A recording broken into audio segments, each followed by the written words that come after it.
সুপ্রভাত। আমরা গতকাল রাতে রওনা দিয়ে সড়ক পথে রওনা দিয়ে এই মুহূর্তে আমরা রয়েছি সুলতানগঞ্জে। সেই সুলতানগঞ্জে যে গঙ্গা নদীর যে ঘাট, সেই ঘাটে আমরা রয়েছি।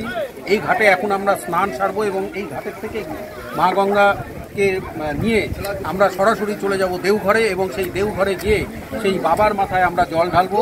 আমরা এখন এই সুলতানগঞ্জের এই ঘাটে আমরা স্নান সারবো। গতকাল রাতে আমরা সড়ক পথে রওনা দিয়েছিলাম। আমরা আসার সময় সুলতানগঞ্জে একদিকে পূর্ণিয়া এবং তারপরে ভাগলপুর হয়ে আমরা সরাসরি এইখানে এসেছি।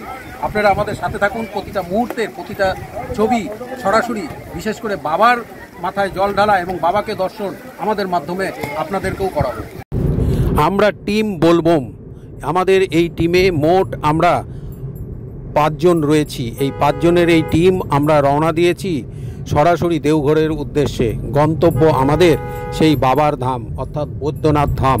আমরা রাতেই বালুরঘাট থেকে রওনা দিয়ে ডালখোলা পুণ্যিয়া মোড় হয়ে সোজা ভাগলপুর এবং তারপর অবশেষে সকালবেলা আমরা পৌঁছেছি সুলতানগঞ্জে। এই সুলতানগঞ্জেই রয়েছে মা গঙ্গার ঘাট।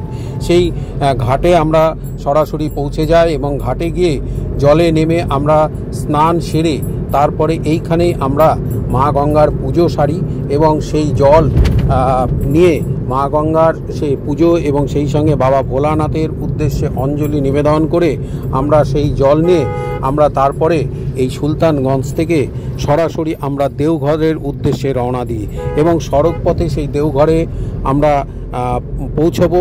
আমরা রাস্তায় রয়েছি সড়ক পথে এবং সেই দেওঘরে গিয়ে আমরা বাবার মাথায় জল দেব এবং আমরা চেষ্টা করব সেই বাবার মাথায় বাবার সেই দর্শন করানো, আপনাদেরকে দর্শন করানোরও চেষ্টা করব।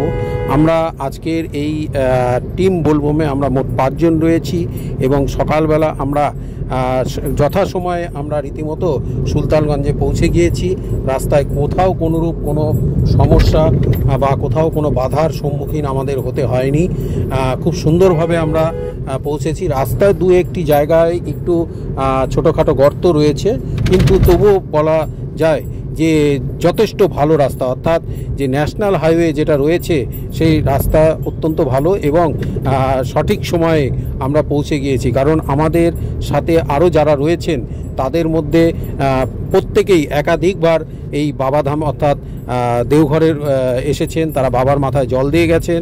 কিন্তু তাদের যেটা বক্তব্য সেই অনুসারে যে আগের তুলনায় রাস্তা এখন অনেক ভালো, সুতরাং সড়ক পথে আসতে কোনো সমস্যা নেই এবং সঠিক সময়ে আমরা পৌঁছে গিয়েছি এবং সুলতানগঞ্জে পৌঁছে আমরা স্নান সেরে সেখান থেকে জল নিয়ে আমরা এখন সরাসরি দেওঘরের উদ্দেশ্যে আমরা রওনা দিয়েছি।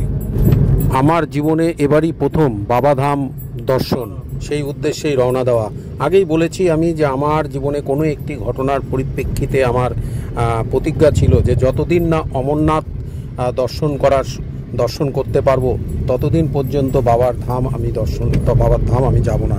কিন্তু আমাকে একবার নয় দুইবার বাবা ভোলানাথ আমাকে অমরনাথ ধামে নিয়ে গিয়েছেন বা অমরনাথ দর্শনের সুযোগ করে দিয়েছেন। এবার বাবা ধাম এবারেরটাও সম্পূর্ণটাই সফল হয়েছে আমার চন্দন ভাইয়ের জন্য। তার একদিনের এক ফোনেই আমরা রাজি হয়ে যাই এবং সকলে মিলে এবং চন্দনের সাহায্যেই এই বাবাধামে আসা। এই আমরা এখন সুলতানগঞ্জ এবং এইখান থেকে আমরা পরবর্তী গন্তব্য আমাদের দেওঘর। সুলতানগঞ্জ থেকে দেওঘরের দূরত্ব 114 কিলোমিটার, প্রায় 2 থেকে 2.5 ঘন্টা আমাদের সময় লাগবে।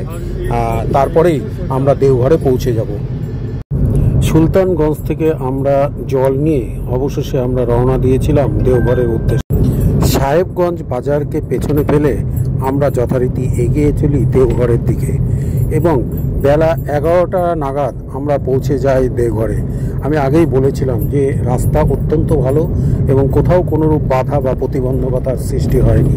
সুতরাং 11টার মধ্যেই আমরা পৌঁছে গিয়েছি সেই দেওঘর, অর্থাৎ যেটা বৈদ্যনাথ ধাম নামে আমাদের সকলের কাছে পরিচিত, সেই বৈদ্যনাথ ধাম বাবার কাছে আমরা পৌঁছে গিয়েছি। সিংহদুয়ার দিয়ে আমরা মন্দিরের ভেতর প্রবেশ করি। মন্দির প্রাঙ্গণে প্রচুর মানুষের ভিড় এবং সেই মন্দির প্রাঙ্গণে দীর্ঘ লাইন। যেরকম আমরা প্রথমে ভেবেছিলাম যে যেহেতু এটা এখন অফ সিজন, এই সময় হয়তো ভিড় কিছুটা কম থাকবে, কিন্তু তা নয়। যত দিন যাচ্ছে ভিড় তত আরও বাড়ছে। এই স্থানীয় মানুষ তথা ওখানকার যারা সেবায়িত রয়েছেন সকলে যেটা একটাই কথা বলেছেন যে এখন আর শুধু শ্রাবণ মাসের বিশেষ তিথিগুলোতেই ভিড় হয় না, সারা বছরই এক প্রকার বলতে গেলে সমানভাবে পুণ্যার্থীদের ভিড় লেগেই থাকে।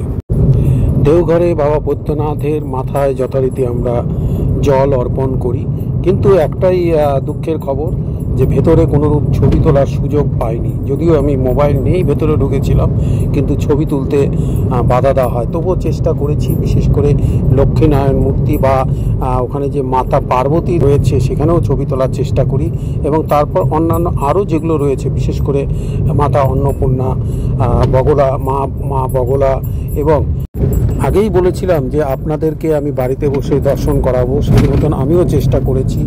অনেক জায়গায় লুকিয়ে ছবি তুলতে সফল হয়েছি, কিছু জায়গায় সফল হইনি, কারণ বাধা দেওয়া হয়েছে।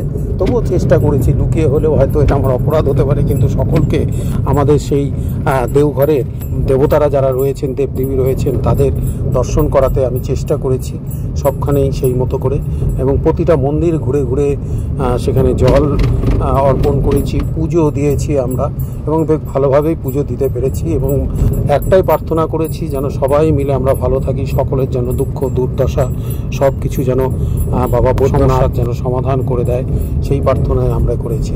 বাবা বৈদ্যনাথ ধামে আমরা যখন পৌঁছাই তার আগেই মন্দিরের আগেই রয়েছে দুধসাগর।